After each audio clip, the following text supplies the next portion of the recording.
Welcome to Voices of Truth, one-on-one with Hawaii's future, brought to you by the Kiwani Foundation. I'm Mahuke Kahu Cardwell, and here we are today in Hilo Bay, where it's beautiful, it's rainy, and it's windy. And I'll tell you what else, we have an amazing guest on the show today, so let's go on over here and meet her. Melissa. Hi, El.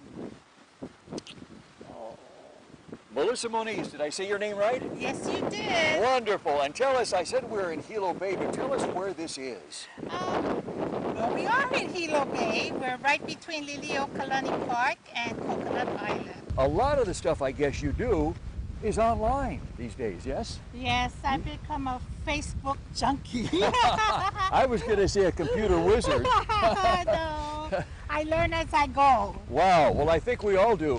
But what you put up on Facebook is a page called Kyola, yes? Yes. And what does that mean? What does that word mean? Well, Kyola stands for the Red Ocean. Uh-huh. And it stands for, it's hard to explain, but it stands for like what the waters turn red when our li'i pass away. Ah. And so it's like a coming of change. Gotcha. Yes. So it's Kyola Pono'i. And what does that phrase mean, Kyola Pono'i? It's of a good change. Wow. A change of coming. So a good change is coming. Yes, a good change is coming. Wow. Now, Yeah. I happen to know that a lot of people look and read your Kyola Facebook page every day. Yes. And that's because what you have on your page interests a lot of people. Mm-hmm. So how would you describe what you put on there? I'm trying to do a lot of educating. And doing it in a fun way and in a subliminal way. Uh-huh. So they don't really know that I'm educating them. Gotcha. Yeah. Kyola shows many different ways or different governments so that you have a choice, because it's all about self-determination. Mm-hmm. I'm not going to tell you what choice to make, but I'll give you different choices that you can look at and you can decide. So it's self-determination, the emphasis on the word self. Self, yes. Right. You being able to say how you want to live as a Hawaiian. Right. Right. And before anybody can make those choices, though, they have to become educated. Yes, right. About those because, choices. you know, the state has this plan, and they never went out and consulted the people and asked them, how would you like to approach this? Okay, and the plan is currently Aupuni, yes? Yes, which is Aupuni. basically turning Hawaiians into a U.S. tribe under domestic nation within a nation. Yes, it's federal recognition, which we call FedRec. Obviously, you're doing a great job because you have a huge audience out there. Yeah.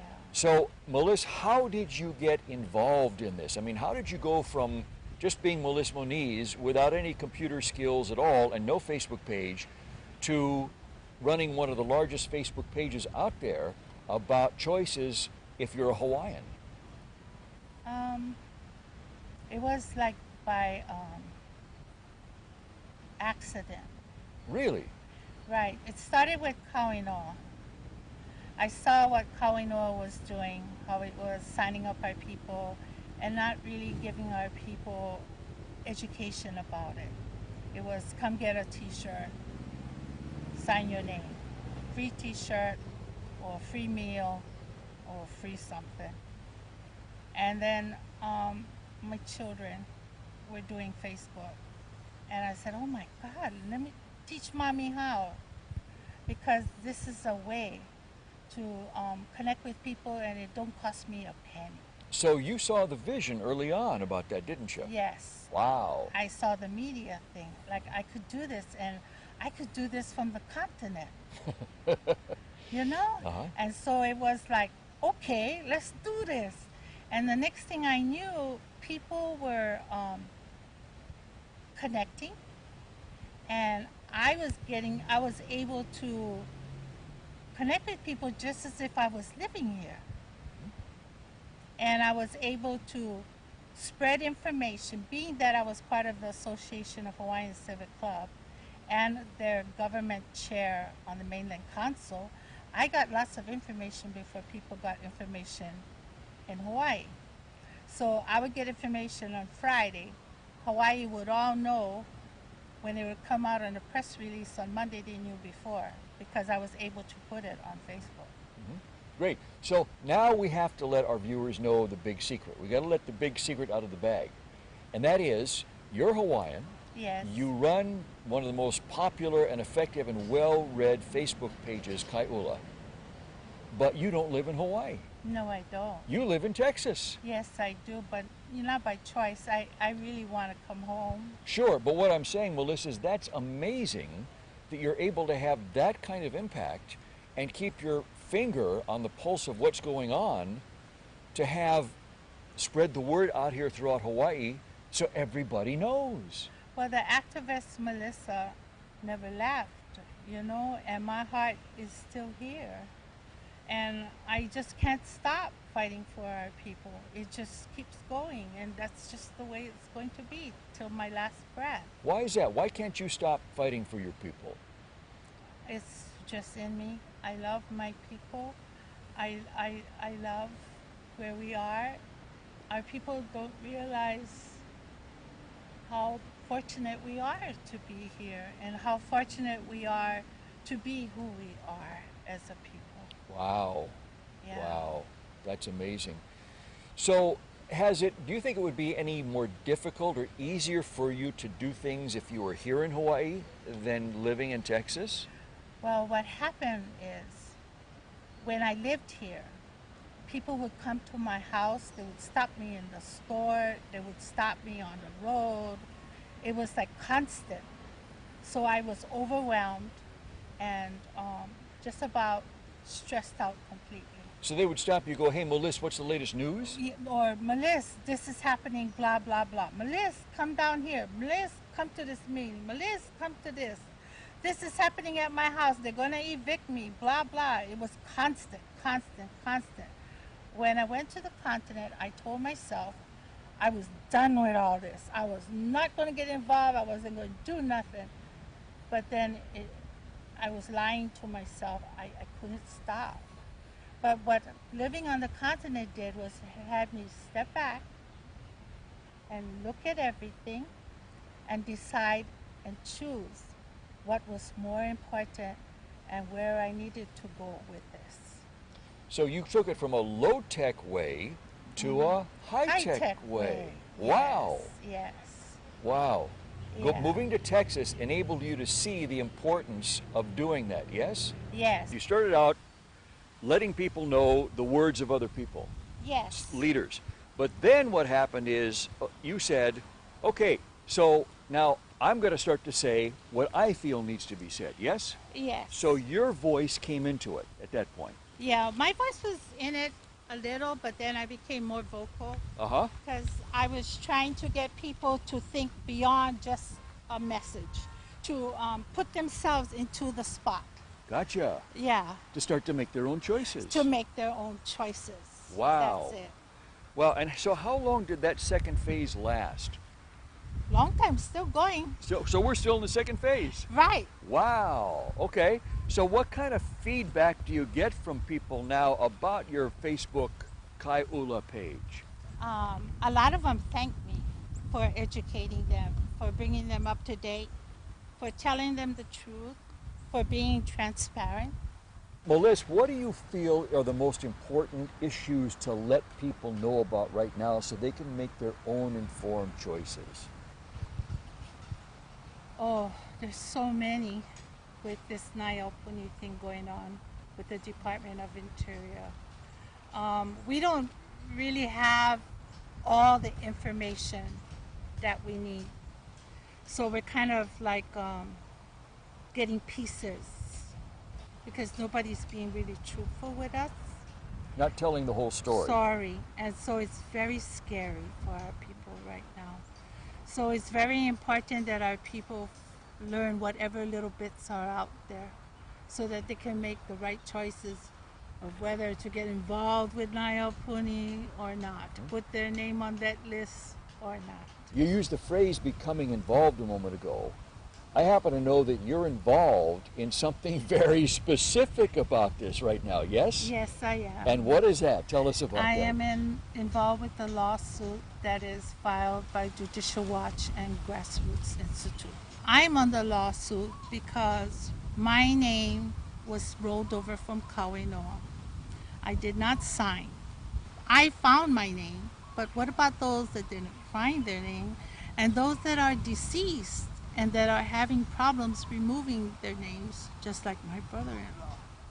Okay, so Moniz, we have people watch Voices of Truth throughout Hawaii, but also around the world. Right. So I want to explain a little bit to our viewers that please. this list you're talking about is a list where you sign your name if you think turning Hawaiians into a U.S. Indian tribe is a good idea. Yes, yes. However, you and a whole bunch of other people like you found your name on the list and you never signed on, did you? No, I did not. Okay, so isn't there a term for that these days called identity theft? Yes, there is. So my identity was taken without my permission. It was stolen. Yes, it was stolen. And so that's why you're part of this lawsuit, to say, you can't do that. Yes, Wow. yes. Wow. And so this is winding its way through the courts right now. Yes, it is. Wow. And so what kind of reaction have you gotten from people who know that you're part of this lawsuit? Well, it's a mixed reaction. A lot of our people at first were angry at me because they thought that I was joining racist people by going on this lawsuit. They didn't understand it. They thought that by going on it, they were going to lose more rights to our programs and rights to the benefits that we get. They just didn't understand it. As we going along and I explain why, more and more people are understanding and more people are becoming supportive. Well, that's great. That's great. But isn't it true, Moniz, that when we talk about racism, where the racism really is, where it lives, is in Aupuni, is in the U.S. Indian tribe, because they would only let Hawaiians in. Yes. And not only that, but only Hawaiians who signed the list. Yes. And everybody else gets excluded. You're out. Yes. You can't come in. Yes. So that's really where the racism is. Yes. It's something that's very difficult for me, a native Hawaiian, to deal with, because I have 4 children and my 4 children have intermarried. With non-Hawaiians? With non-Hawaiians. So that means it would exclude my grandchildren. And so that is not right to me. Hawaiians have always been inclusive. We've always brought other people into our life. You know, we even hanai. So this is just not what we do. It's not our Hawaiian way. Right. And when you say hanai, Moniz, that means adopting others of non-Hawaiian blood. Right. And taking them into your family as treating them as one of the family. Right. And I talking always, it was like forever. This person is just part of the family.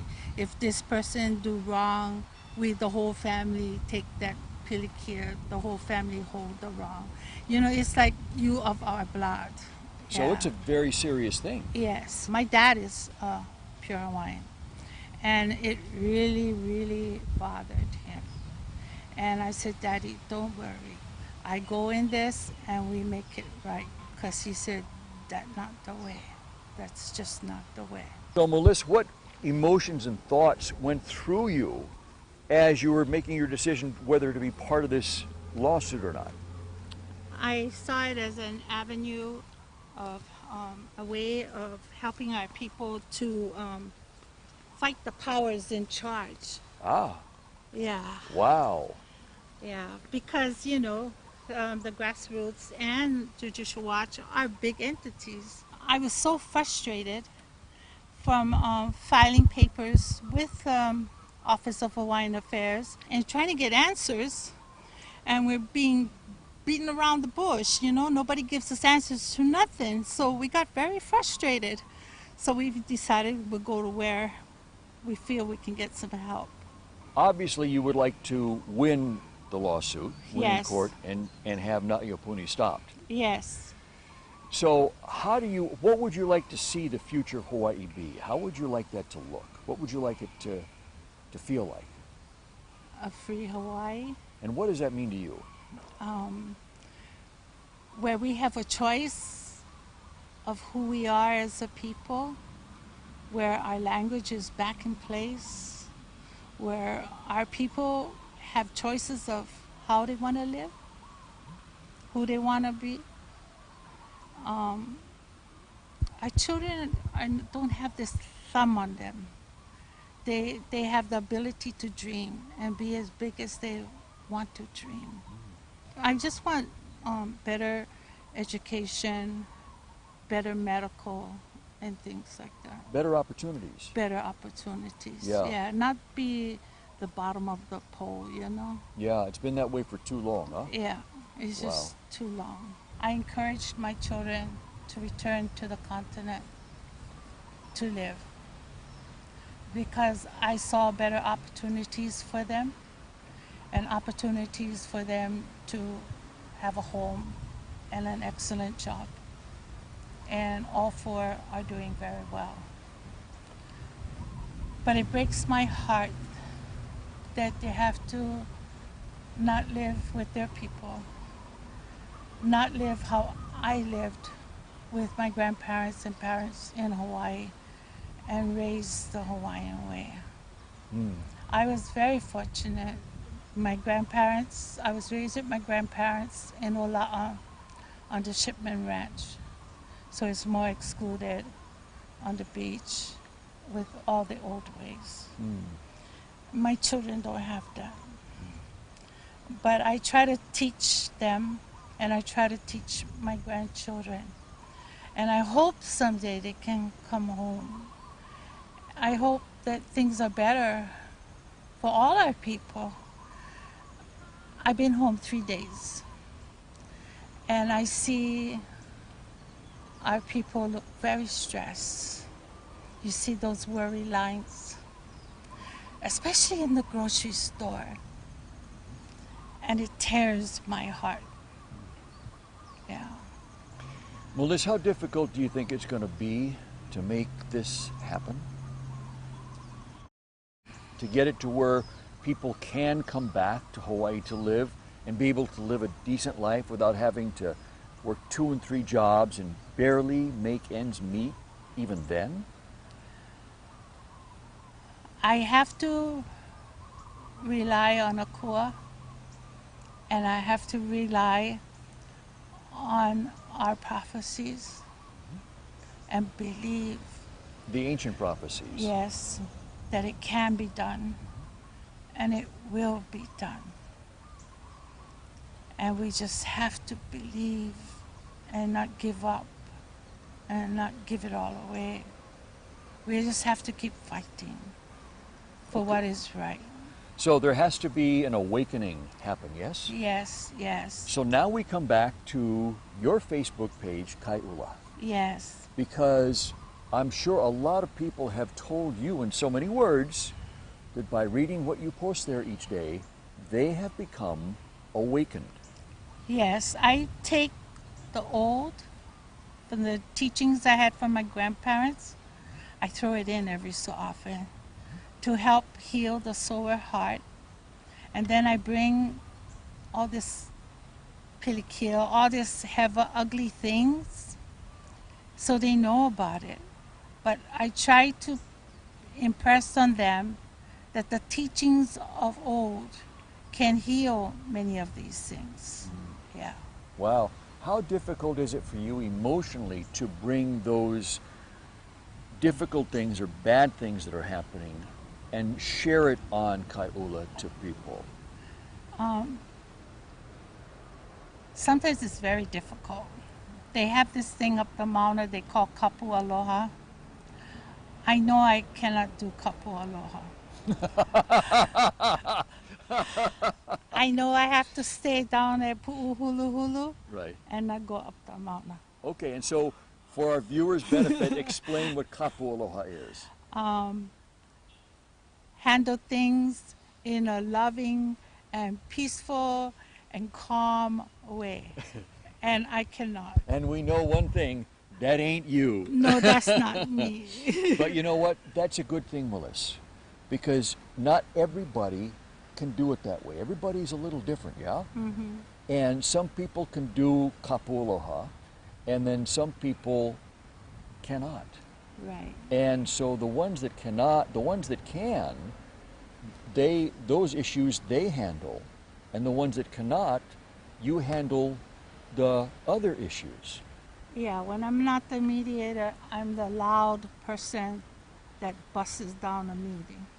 Yeah, but isn't that necessary sometimes in order to get to the point of mediation? Yes. I mean, you know that because you've been mediating for years and years. Right. It makes them listen. Yeah. Yeah. So what kind of feedback have you got from people about, you've made me listen. You've made me, my eyes are open now. Yeah, or else when people see me, they go, oh no. And why do they say, oh no? Because they know if they are wrong, I will confront them with it, and I won't stop. So you don't let people get away with anything? No, no. Wow. And you don't tell our people lies. That's one of my things, is truth, transparency, and don't lie to us. The next generation has to come up Yes. and start to stand beside you and next to you. Right. What would you like them to do in order to be able to take this work forward? I would like them to listen, And why? because that's how we learned. We listened and we watched. That's just the way it is. It's the Hawaiian way. Sometimes they don't talk, but you're just supposed to be there and watch and listen. I was very, very fortunate. Kalahui. I was part of Kalahui. And my job was to take care of the kupuna, The elders. the elders. So I hung with the elders. I carried all their purses, I carried all their bags, everything. But I learned so much being around them. Why was that? Because they would talk about their old time, they would have certain customs they would do and things like that. And if I asked questions, they would answer. This is how old time was, where they would take a child, like their oldest mo'opuna, their oldest grandchild, and would go live with grandma, grandpa, and grandma, grandpa would teach them everything. It's the same way. That's how it was with Kalahui. I hung with all the elders. So I learned plenty from them. The young ones today, they think they know everything because they can olelo. Because they can talk the language. They can talk the language. They're missing the everyday thing, the day-to-day, the actual living, the actual doing. That's what they're missing. Wow. Melissa, we have people watching Voices of Truth one-on-one with Hawaii's Future throughout Hawaii, but around the world. And I'll bet you right now, there's somebody on the other side of the world watching you and me right now. And they're sitting there saying about you, well, you know what? She's a very brave woman. This is a hard-working woman. And I'm inspired by her. But I don't think I could be that brave, and I don't think I could do what she does. What would you say to them? What's your message for them? I don't think I'm being brave. I'm just being Melissa. I'm not being anything that I'm not. I just wake up and this is me. It's what we say, my kuleana. I never get to choose what my path in life is to be. This path, this kuleana, was given to me by my ancestors. And I'm just following through. But what if somebody was watching this right now and saying, I don't think I could do that. I don't think I have what she has to do that. What advice would you give them? You can. Why? Just believe in yourself. Hawaiians, we inside us, in our na'au, is where our mana is. our power, our strength. Pull the strength from within you, bring up, bring out, and help it guide you. The voices of our ancestors will guide you. Wow. Moniz, are you hopeful for the future of Hawaii? Yes, I am, Why? because I love Hawaii and I love our people. And we can do this. We've been waiting for generations for this. It will happen. Great. Yes. It's going to happen, isn't it? Yes, it is. Wonderful. And on that note, we have to leave it right there. Okay. Melissa Moniz, thank you so much for being on Voices of Truth. Okay. It's wonderful to see you in person, to chat with you, and please keep what you're doing. Keep up the great work Thank on you. Kyola, Thank your you Facebook for what page. you do too. Oh, our pleasure. And to our viewers, remember you can watch us on the web 24/7 on voicesoftruthtv.com, and you can like Voices of Truth One-on-One with Hawaii's Future on Facebook. I'm Ahuke Kahu Cardwell for the Kiwani Foundation right here in Hilo with Melissa Moniz. And until next time, ahui ho!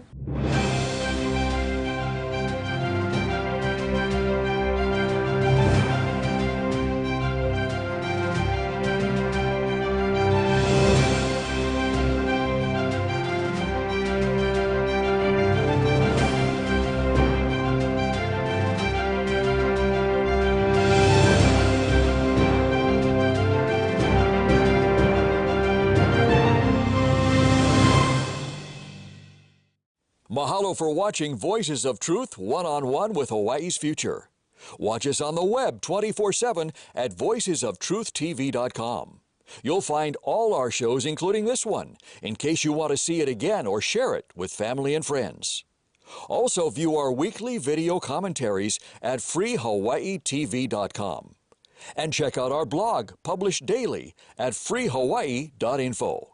It's all part of the Free Hawaii Broadcasting Network.